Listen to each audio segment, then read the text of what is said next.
মুসলমান ভাইরা আমার, যে বিষয়টা বুঝাইতে চাইলাম, দুনিয়ার প্রত্যেকটা সেক্টরের ভালোবাসা ইহকালীন কোনো স্বার্থ অথবা পরকালীন কোনো স্বার্থ আছে, কিন্তু আল্লাহ রাব্বুল আলামিন বলেন এই জগতে দুইটা ভালোবাসা এমন, যে ভালোবাসা ইহকালীন কোনো স্বার্থ নাই, পরকালীন কোনো স্বার্থ নাই, নিঃস্বার্থ ভালোবাসে দুইটি ভালোবাসা। ওই ভালোবাসা অর্জন করতে হবে। ওই ভালোবাসা অর্জন করলে দুনিয়ায় শান্তি আসবে, চিরকালীন মুক্তি আপনি পাবেন। ওই দুই ভালোবাসার মধ্যে একটি ভালোবাসা হলো আল্লাহর ভালোবাসা। আল্লাহ ভালোবাসেন কোনো স্বার্থ ছাড়া, কোনো কারণ নাই। বলে দুনিয়ার সব মানুষ যদি আল্লাহকে রব বলে মেনে চলায়, আল্লাহ রুবুবিয়্যতের কোনোটাই লাভ হবে না। এই পৃথিবীর কোন মানুষ যদি আল্লাহকে না মানে, আল্লাহকে বিশ্বাস না করে, আল্লাহর বিধান না মানে, আল্লাহ রুবুবিয়্যতের কোনো কমতি হবে না। আল্লাহ যেমন ছিলেন তেমন থাকবেন, তার কোনো পরিবর্তন নাই। কিন্তু আল্লাহ কেন আপনাকে ভালোবাসে? বলে আল্লাহ আপনার জন্যই আপনাকে ভালোবাসে। হাদিসে কুদসির ভিতরে আল্লাহ রাব্বুল আলামিন জানিয়ে দিয়েছেন, কুল্লু আবদি, হে আমার বান্দা, তোমাকে সবাই ভালোবাসে স্বার্থের জন্য, কোনো কারণে তোমাকে মহব্বত করে, কিন্তু আমি তোমাকে মহব্বত করি, ভালোবাসি বিনা স্বার্থে তোমার জন্যই। সুবহানাল্লাহ। দুই নম্বর ভালোবাসা নবী মুহাম্মদ রাসূলুল্লাহর ভালোবাসা। নবীজি আপনাকে ভালোবাসেন নবীর স্বার্থের জন্য না, আপনার জন্যই, আপনাকে ভালো, আপনার কল্যাণের জন্যই আপনাকে ভালোবাসেন। আমরা সবাই মিলে যদি নবীর গুণগান না গাই, নবীর ইত্তেবা অনুসরণ না করি, নবীর শান মর্যাদা কোথায় কমতে হবে না? হবে? কথা বলেন, হবে নাকি? এই পৃথিবীর কেউ যদি নবীকে না মানে, নবী বলে বিশ্বাস না করে, নবীর অনুসরণ না করে, কোনো ক্ষেত্রে না করে, নবীর মান মর্যাদার টুকরা করতে হবে না। আবার সব মানুষ যদি নবীর অনুকরণ করে, নবীর ইত্তেবা অনুসরণ করে, নবীর মান মর্যাদার টুকরাই বৃদ্ধি পাবে না। নবী যেমন ছিলেন তেমন আছেন, নবী তেমন থাকবেন। তাহলে বান্দা আর নবীর উম্মত, বান্দা আল্লাহকে ভালোবাসলে বান্দার লাভ হবে, উপকার হবে। নবীর উম্মত নবীকে মহব্বত করলে, ভালোবাসলে উম্মতের উপকার হবে। কিন্তু নবীর কোনো উপকার হবে না বান্দা আল্লাহকে না মানলে, আল্লাহর কোনো ক্ষতি। আল্লাহ রাব্বুল আলামিন তিনি এমন সত্তা, যিনি বান্দাদের জন্য যথেষ্ট। বলুন সুবহানাল্লাহ। আল্লাহকে আমাদের জন্য যথেষ্ট নয়? আওয়াজ দেবেন, তিনি কি আমাদের জন্য যথেষ্ট না? নাকি আল্লাহ ছাড়া আরো পাওয়ার লাগবে, আল্লাহ ছাড়া আরো শক্তি কোনো দাতা লাগবে? সূরাতুল জুমার আল্লাহ তাআলা বলেছেন, আলাইসাল্লাহু বিকাফিন আবদাহু। আল্লাহ রাব্বুল আলামিন তার বান্দাদের জন্য তিনি যথেষ্ট। সুবহানাল্লাহ। তার ভালোবাসা যে পেয়ে যাবে, সে ইহকালীন শান্তি, পরকালীন চিরমুক্তি অর্জন করতে পারবে। আর তাহার ভালোবাসা তাকে যে খুশি করতে পারবে না, সবাই মিলেও যদি তার উপকার করতে যায়, কিন্তু আল্লাহ বলেন তাহার সকলেই মিলে উপকার করতে পারবে। সবার শক্তি এ পারে, সবার শক্তি কোথায়? এই পারে, মানে এই জগতে শক্তি প্রয়োগ করতে পারবে। বেশির চেয়ে বেশি আপনাকে সাপোর্ট, আপনাকে সহযোগিতা এ পারে করতে পারবে। ও পারে করার ক্ষমতা কারো আছে? কারো নাই। আল্লাহ বলেন, আলাইসাল্লাহু বিকাফিন আবদাহু। মহান আল্লাহ এপারের জন্য যথেষ্ট, বান্দার জন্য ওপারের জন্য তিনি যথেষ্ট। সুবহানাল্লাহ। তাহলে আমাদের বোঝা দরকার, যিনি এপারের জন্য পাওয়ারফুল, ওপারের জন্য যিনি পাওয়ারফুল, আমরা কি তার ভালোবাসা অর্জন করব, নাকি সাময়িক যারা এপারে আপনাকে খুশি করবে ওপারে কোনো উপকার করতে পারবে না তাকে খুশি করব? কিন্তু আল্লাহ তাআলা বলেন এপারে এই সময় একদিন ঘুরে যাবে, এই সময় শেষ হয়ে যাবে, কেউ চিরকাল এপারে থাকতে পারবে? যেহেতু পাঠিয়েছেন কে? কবি সুন্দর করে বলেন, কাগজ কাট কর ঘুরে বানা কর, কাগজ কাট কর ঘুরে বানা কর, দুনিয়া মে সর দিয়া। কাগজের টুকরা দিয়ে যেরকম আমরা ঘুড়ি বানাই, আকাশে ছেড়ে দেই, সে বাতাস পেলে উড়তে থাকে। কিন্তু এখন ঘুড়ি এটাকে মনে করতে পারে সে আমি স্বাধীন, আমি যত ইচ্ছা আকাশে উড়বো, আমারে কেউ ফিরাইতে পারবে না। এ কথা বলার সুযোগ আছে? রশিটা কার কাছে? না, যিনি ঘুরে উল্টাইতেছেন উটিয়ন করে কোরআন, তাহার হাতে ঘড়ির সেই রশি সুতা লাগানো আছে। ঠিক আল্লাহ তাআলা বলেন এই পৃথিবীতেও আমি বান্দাকে ছেড়ে দিয়েছি, রশি আমার হাতে রেখে দিয়েছি। রশি যখন টান দেব তখন ইচ্ছায় হোক অনিচ্ছায় হোক সবাইকে আমার কাছে আসবে। তখন ঠিক কিনা? যেতেই হবে। এই জন্য আল্লাহ রাব্বুল আলামিন বলেন আমি বান্দার জন্য যথেষ্ট, ইহকালীন পরকালীন উভয় যথেষ্ট। এই জন্য আল্লাহ রাব্বুল আলামিন পবিত্র কোরআনে বারবার জানিয়ে দিয়েছেন, বান্দা শোনো, আমি তোমাদেরকে আহ্বান করি আমার পথে আসার জন্য, চলার জন্য। কিন্তু যখন তোমরা আমার এই কথা শোনো না, আমার পথে আসো না, তোমাদেরকে আমার পথে আনার জন্য বারবার যুগে যুগে আমি আল্লাহ পয়গম্বর প্রেরণ করেছি। সুবহানাল্লাহ। এমনিতেই ছেড়ে দেই নেই, পয়গম্বর গুলোকে দিয়ে আবার তোমাদেরকে ডাকিয়েছি যেন তোমরা আমার পথে আসো। এই জন্য আল্লাহ রাব্বুল আলামিন এই পৃথিবীতে কিছু ন্যাচারাল ভালোবাসা দিয়েছেন, যে ভালোবাসা এটা তবিআত, সত্তাগত ভালোবাসা, আল্লাহর দেওয়া। আর একটা ভালোবাসা আছে, যত ভালোবাসা থাকুক না কেন, বলি ন্যাচারাল যেটা ভালোবাসা, মা সন্তানকে মহব্বত করে ভালোবাসে, স্বামী তার স্ত্রীকে মহব্বত করে ভালোবাসে, মালিক তার শ্রমিককে ভালোবাসে, শিক্ষক তার ছাত্রকে ভালোবাসে। যত ভালোবাসা আছে সবই তাবাআন, সবগুলো মজ্জাগত ভালোবাসা। এটা হলো সত্তাগত ভালোবাসা।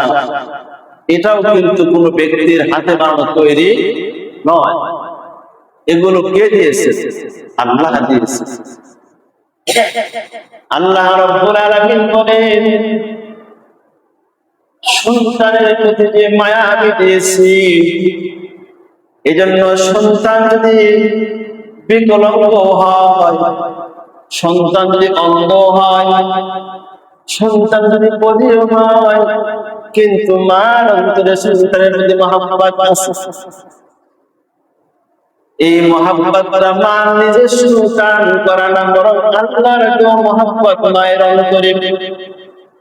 এই জন্য দেখা যায় কারো 3টা সন্তান আছে, 3 সন্তানের মধ্যে একজন সে বিকলাঙ্গ, চলতে পারে না, কিন্তু দেখা যায় মা বাবার অন্তরে ওই সন্তানের প্রতি সবচেয়ে বেশি ভালোবাসা প্রকাশ করুক আর না করুক, কিন্তু তুলনামূলক খোঁজ খবর বেশি দেখভাল করে, মা বাবার ফিকির থাকে ওই সন্তানের প্রতি। না জানি আমার সন্তান কোন জায়গায় পড়ে গিয়ে আঘাতপ্রাপ্ত হয় কিনা, না জানি আমার সন্তান কোথায় গিয়ে পড়ে ক্ষতিগ্রস্ত আরো বেশি হয় কিনা, হয় কি হয় না? তাহলে এই যে ভালোবাসা, কিন্তু আল্লাহ তাআলা বলেন এই ভালোবাসার একটা নিঃশ্বাস আছে, এই ভালোবাসার একটা প্রকৃতির স্বভাব আছে। স্বভাবটা হলো এই ভালোবাসা একদিন ফুরিয়ে যাবে, একদিন শেষ হয়ে যাবে। কিন্তু শেষ হবে তো হবে, এই ভালোবাসার ভিতরে একটা স্বার্থ আছে। পৃথিবীর সব ভালোবাসার মধ্যে স্বার্থ আছে না নাই? হয়তো দুনিয়াবি কোনো স্বার্থ অথবা পরকালের কোনো স্বার্থ, অবশ্যই স্বার্থহীন এই ভালোবাসা এই জগতে নাই। যেমন মা বাবা সন্তানকে ভালোবাসে, এর মধ্যে একটি স্বার্থ হলো মা বাবা চায় যেন আমাদের কোনো উত্তরাধিকারী, কোনো ওয়ারিস আমাদের থাকুক, যেন আমাদের অন্তত পক্ষে কিছু না করুক, শেষ বয়সে আমাদের খোঁজ খবর নিতে পারে। বলেন এরকম মনে ধারণা আসে কি আসে না?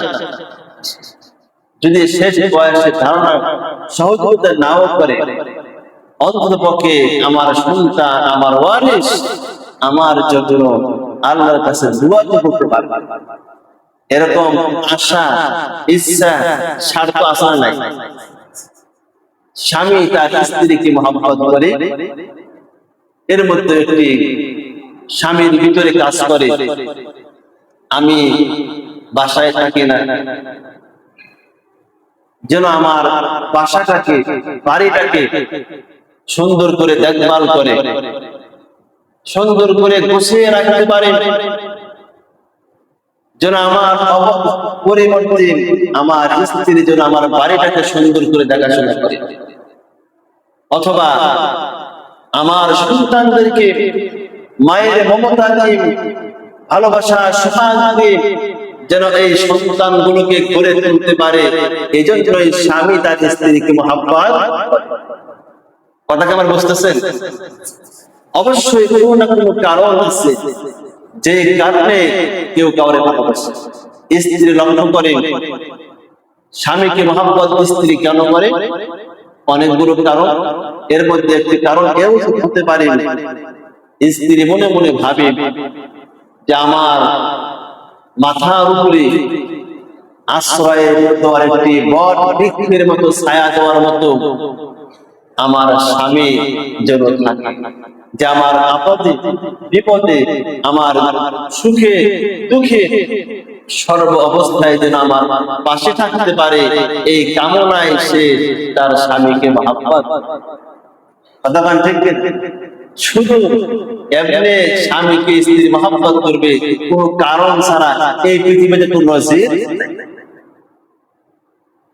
শিক্ষক ছাত্রকে মহব্বত করে, এটাও একটি কারণ যে আমার যে বিদ্যা আমি শিখেছি, এই বিদ্যা যখন তাকে পড়াবো আমার বিদ্যা আরো বাড়বে।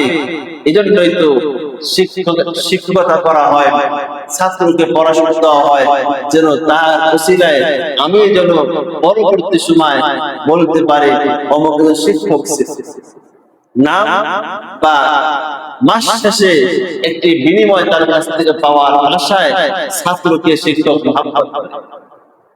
প্রতিটি ভালোবাসায় কোনো না কোনো স্বার্থ আছে। কিন্তু এই পৃথিবীতে আল্লাহ তাআলা বলেন দুইটি ভালোবাসা, যে ভালোবাসার মধ্যে ইহকালীন কোনো স্বার্থ নাই, পরকালীন কোনো স্বার্থ নাই।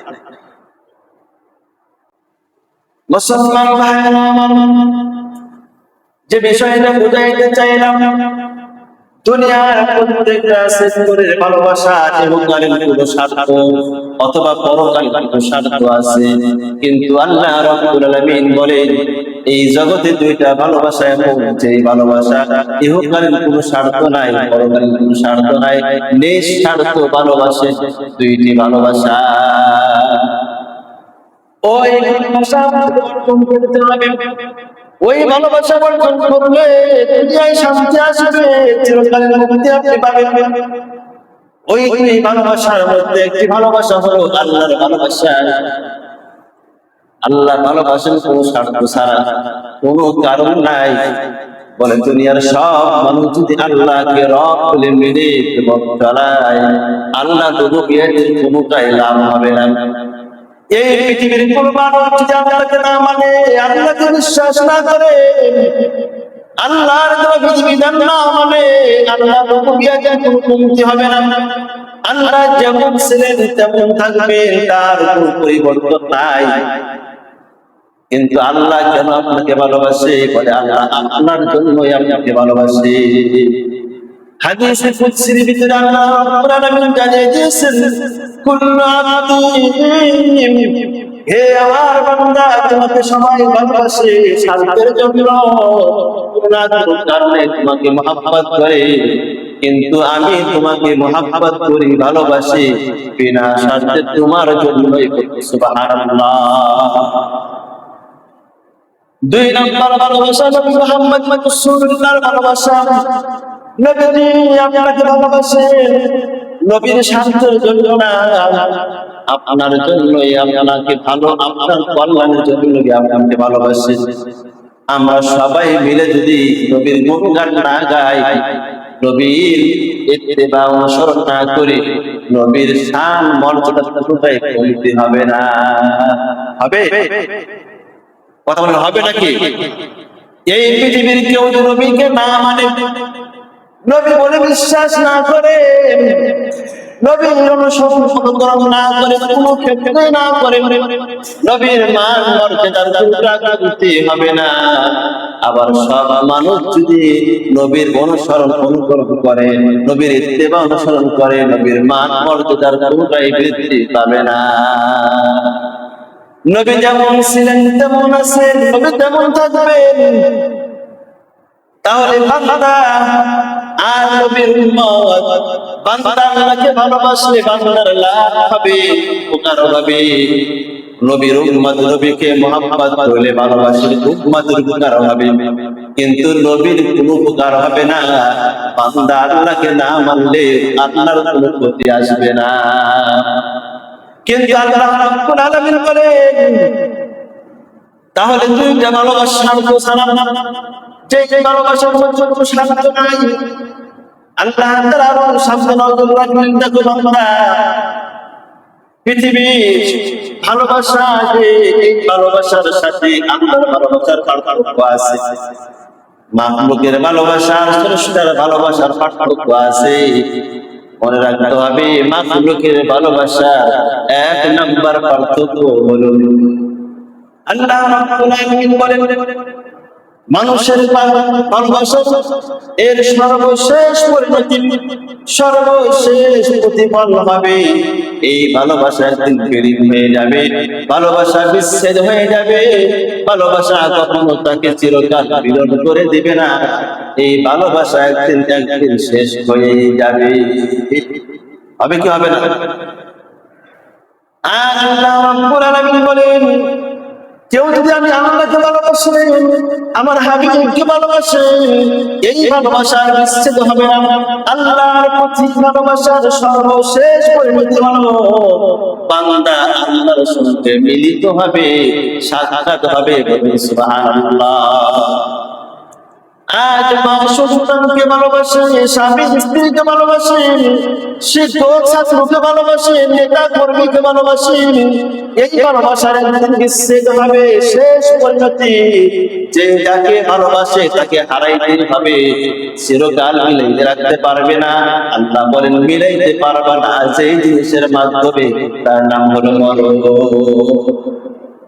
মরণ সে ভালোবাসা বিচ্ছেদ করে দিবে, মরণ সে সম্পর্ক নষ্ট করে দিবে। আল্লাহ রাব্বুল আলামিন এইজন্য হাদিসের মধ্যে ইরশাদ করেছেন, কোরআনের মধ্যে বলে দিয়েছেন, আল্লাহ তাআলা হাদিসের মধ্যে আসছে, আল্লাহ বলেন, কুল্লু নাফসিন যায়িকাতুল মাউত, পৃথিবীর প্রতিটি প্রাণী সবারই মরণ হবে, প্রতিটি প্রাণীর মৃত্যুর স্বাদ ভোগ করবে। এই মৃত্যু দিয়ে দুনিয়ার ভালোবাসা শেষ কর্তন করা হবে, ভালোবাসা বিচ্ছেদ ঘটানো হবে। এজন্য কবি সুন্দর করে বলেন, अरे आखिर नमूदा फिर तुझे दुनिया से जाना है, अरे आखिर नमूदा फिर तुझे दुनिया से जाना है, एक दिन अपना को खुदा को भी दिखाना है। ओ জ্ঞানী বুদ্ধিমান, জেনে রাখো তুমি পৃথিবী থেকে বিদায় হয়ে যাবে, একদিন না একদিন তুমি পৃথিবী থেকে বিদায় নেবে। এই চেহারা, এই বডি, এই সব কিছু আল্লাহর সামনে দাঁড় করাইতে হবে। আল্লাহ রাব্বুল আলামিন তখন বলবেন, বান্দা আমি তো তোমাকে জবাব দিয়েছিলাম, আমি তোমাকে বেরেট দিয়েছিলাম, আমি তো তোমাকে সৃষ্টি করেছিলাম, বলো বান্দা কার ভালোবাসায় জীবন কাটিয়েছো? আমি আল্লাহর ভালোবাসায় জীবন কাটিয়েছো না মামলুকের ভালোবাসায় জীবন কাটিয়েছো? একথা আল্লাহ জানিয়ে দিয়েছেন, মরণ থেকে কেউ রেহাই পাবে না, মরণ থেকে কেউ পালাইতে পারবে না, মরণ থেকে গ্রাস করে নেবে। আল্লাহ তাআলা বলেন, ওয়ালাউ কুনতুম ফি বুরুজিন মুশাইয়াদা, কেউ যদি একটা অট্টালিকা নির্মাণ করে যেখানে বাতাস ঢোকে না, অক্সিজেন ঢোকে না, ওই অক্সিজেন ঢুকতে পারে না এমন জায়গায় যদি বসবাস করে, আল্লাহ রাব্বুল আলামিন বলেন সেখানেও মরণ তোমাকে গ্রাস করবে, মরণ থেকে বিচ্ছিন্ন হতে পারবে না। সুতরাং পৃথিবীর ভালোবাসার শেষ পরিণতি হলো আপনার বিচ্ছেদ ঘটবে, আর আল্লাহর ভালোবাসার সম্পর্ক আপনাকে জোড়াইয়া দেবে। নবীকে আপনি ভালোবাসবেন, নবীর সঙ্গে জুড়ে যাবেন, নবীর সঙ্গে দিদার হবে বলে পৃথিবীর ভালোবাসা মরণ দিয়ে যেমন শেষ করা হয়, আল্লাহর সঙ্গে বান্দার সাক্ষাতের মাধ্যম হলো মরণ, আর এই পৃথিবীর সম্পর্ক বাতিল করার মাধ্যম হলো মরণ, আল্লাহর সঙ্গে সম্পর্ক ঘুরিয়ে দেওয়ার মাধ্যম হলো মরণ। মরণ হয়ে গেলে বান্দা আল্লাহর দিদার নসিব করবে, আল্লাহর সঙ্গে সাক্ষাৎ হবে, আর মরণের মাধ্যমে দুনিয়ার সম্পর্ক বিচ্ছেদ ঘটে যায়, কিন্তু ওই মরণের মাধ্যমে বান্দা আল্লাহর সঙ্গে সম্পর্ক মিলিত হয়। সুবহানাল্লাহ। তাহলে মরণের মাধ্যমে পৃথিবীর ভালোবাসার বিচ্ছেদ ঘটলো, আর ওই মরণের মাধ্যমে মহান আল্লাহর ভালোবাসার শেষ ফলাফল আপনাকে দিদার নসিব করে দেবে। সুবহানাল্লাহ। দুই নাম্বার ভালোবাসার পার্থক্য আল্লাহ রাব্বুল আলামিন জানিয়ে দিয়েছেন।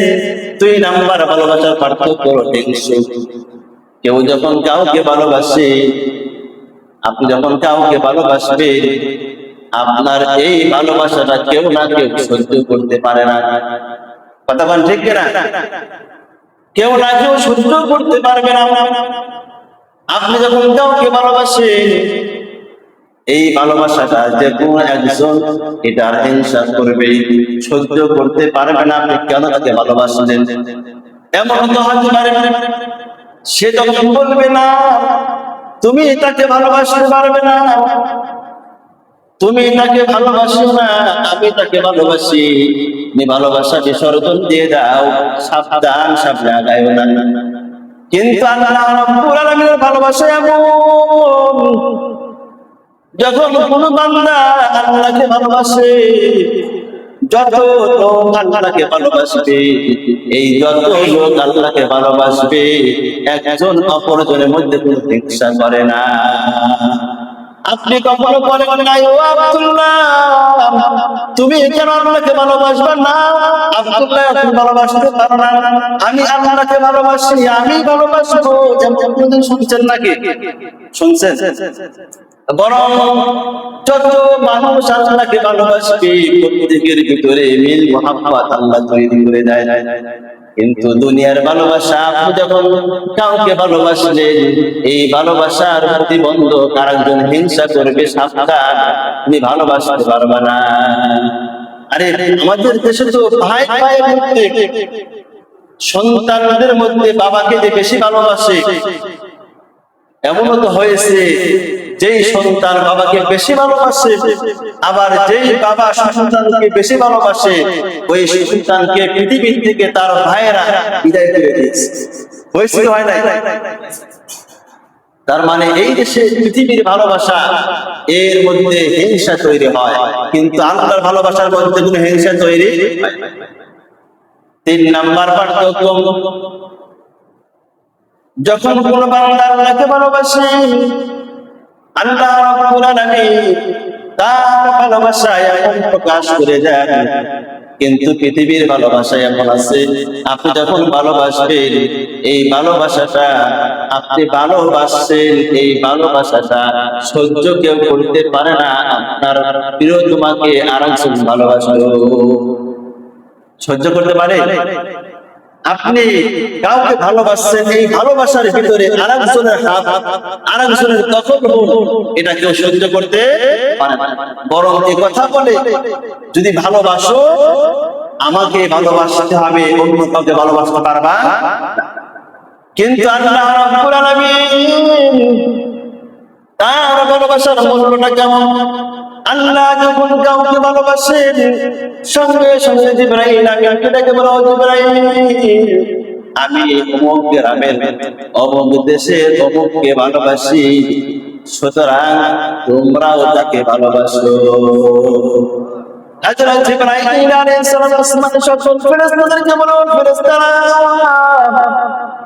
অমুক দেশের অমুককে আল্লাহ ভালোবাসেন, সুতরাং তোমরা সবাই ওই লোকটাকে ভালোবাসো, শুধু ওই লোকটাকে ভালোবাসো। আসমানে ঘোষণা দিয়ে শেষ নয়, হযরত জিবরাইল আলাইহিস সালাম পৃথিবীতে বিচরণ করেন, পৃথিবীতে বিচরণ করে পৃথিবীর আকাশের দিকে তাকায়া ঘোষণা করেন, ও মানব জাতি,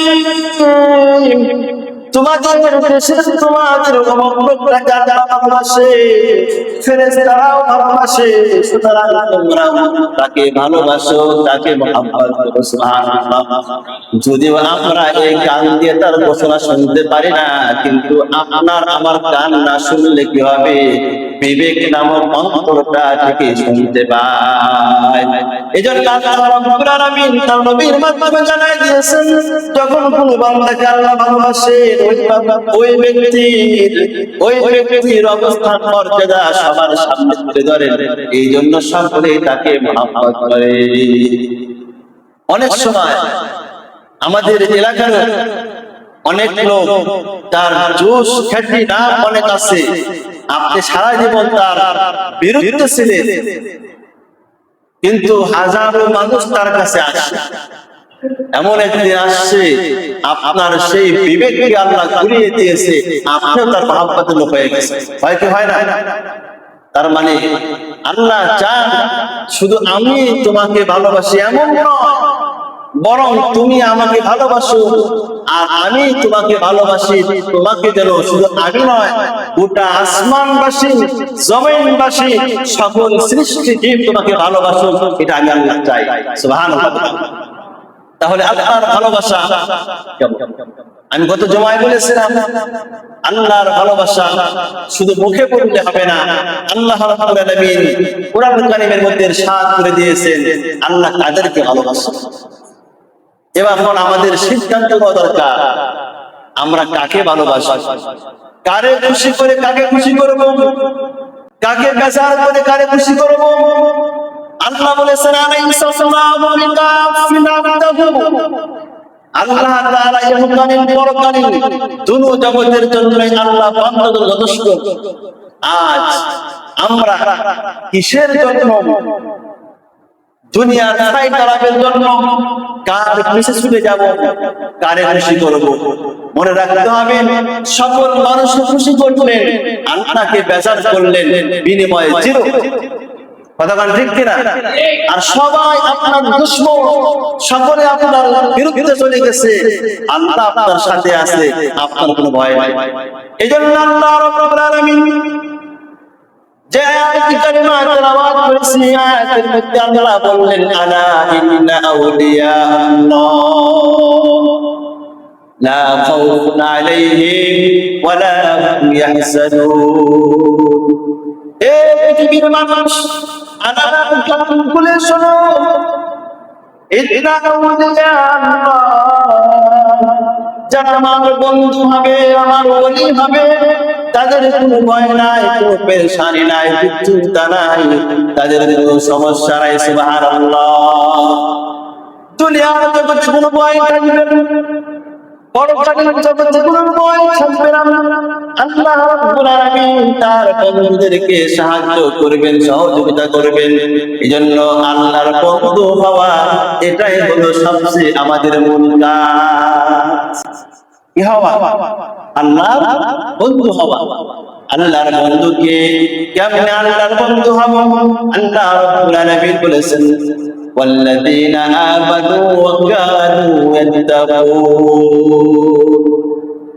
والذين آمنوا, যারা ঈমান আনয়ন করে, ঈমান আনয়ন করে, ঈমানের ব্যাখ্যা বহু বলেছি তোমার ঘরে, ঈমান আনয়ন করে এবং আল্লাহকে ভালোবাসে, আল্লাহর প্রতি ঈমান, পূর্ণাঙ্গ ঈমান আনয়ন করবে, যে আল্লাহর বন্ধু হবে সে। 2 নাম্বার আল্লাহ বললেন, ভয় যে আমাকে করবে সে হবে আমার বন্ধু।